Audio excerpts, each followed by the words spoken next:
in America. And as I meet with people who are looking at these new rules, they're saying this could cost tens of thousands of jobs just in the pulp and paper industry. It could close 30 mills. I mean, they go on and on with these independent studies of what these rules mean. And then you've got an administration, frankly, troublingly so, seems to go after individual companies. They most recently did it with Koch Industries, where somebody in Treasury was talking about some tax issue and how Koch maybe did this or that. This is a company that employs 50,000 people in this country, including in my state.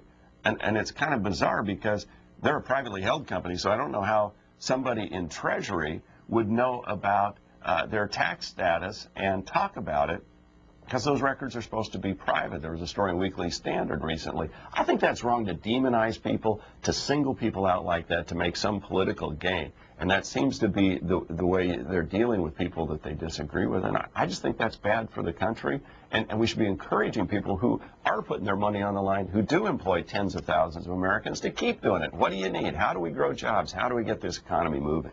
In the spirit of the last call, is there anything positive that you do credit President Obama for? You know, I think in the beginning he really brought a new sense to Washington. I think that faded away either because of the way Congress runs or because of the agenda he's faced. There are things that I think we could have worked on. I think you could have had a bipartisan bill to get the economy going. Healthcare, clearly there could have been bipartisan work, and it was shut out. And so it's frankly been pretty frustrating dealing with the administration right now. Let's hear from Jimmy, Republican in San Antonio, Texas. Good morning, Jimmy. Hello, Jimmy. Good morning. How are y'all? I'm doing I just want to talk to you about these bills. Sometimes I watch on C-SPAN. They're voting on them, and then come to find out they have all these earmarks on them. I mean, it's just like taking one step forward and three steps back, and it just sure is. It makes me so angry, you know. And another thing about the immigration, I'm in San Antonio, Texas. And the illegal aliens are just taking over this city.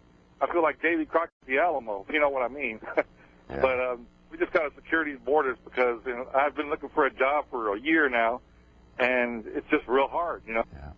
Jimmy, I appreciate your call and your concerns. First of all, let me say on the issue of earmarks, the Republicans in the House unilaterally disarmed from earmarks. We said earlier this year, we're not doing them, and we haven't done them. And there needs to be spending reform. However it's done, I think I'd rename the Appropriations Committee something like the Committee on Government Spending Reform and Reduction, something different, and have a different process here. Now, understanding the Constitution still puts the purse strings in the power of the House, and so we have a duty to oversee spending. But clearly, earmarks have gotten to be abused. Second, when it comes to what you've raised there in terms of borders, I'm one who believes a country that does not have control of its borders does not have control of its security, and that is the technical term security, that is job security, that is cost control security. I spent 5 years on a local small town community hospital, and I've seen what the costs are when people come in the door who are by federal law guaranteed access to whatever their health care needs are through the emergency room, and yet have no ability to pay and aren't here legally. That's just a burden that the rest of us pick up.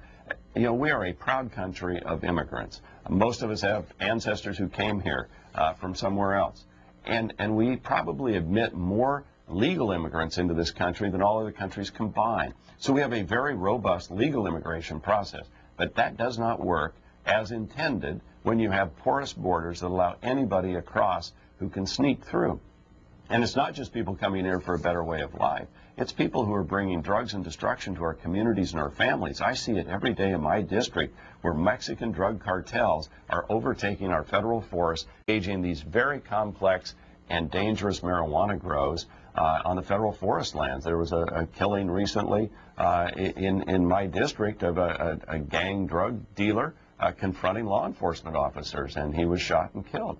You know, it's awful what's going on out there. It has become a war zone, and people who aren't here legally are overtaking our federal forests, growing their crops illegally, and then selling them out either back into Mexico or around to raise money to go bring in harder drugs. So this is a very complex set of issues. We don't have control of our borders yet. We're doing more. We got a long way to go.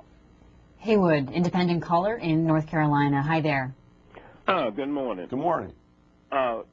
Representative, Either senator, I don't know exactly what Representative. you are. But anyway, you were talking